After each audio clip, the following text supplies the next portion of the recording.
Hi! Welcome to Richard Kabili YouTube channel, and for today's tutorial, I will be teaching you on how to turn on and off unknown command sound and voiceover on iPhone X. But first, kindly subscribe to this channel and don't forget to hit the subscribe button and the bell to notify you for the new updates. And let's start!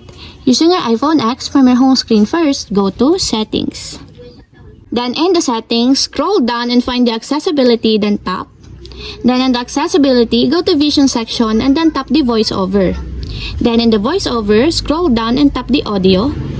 Then in the audio, tap the sound and haptics. Then after that, in the sound and haptics, scroll down and go to voiceover feedback section and then tap the unknown command. Then in the unknown command, found the sound, as you will see there's a switch button located on the side of it. Then all you have to do is just tap it to enable until it becomes green. And if you want to disable or turn off, just tap again the switch button, just like this. And that's it, we have successfully turned on and off unknown command sound and voiceover on iPhone X. If you have a question, get a comment down below and don't forget to hit the subscribe button and the bell to notify you for the new updates.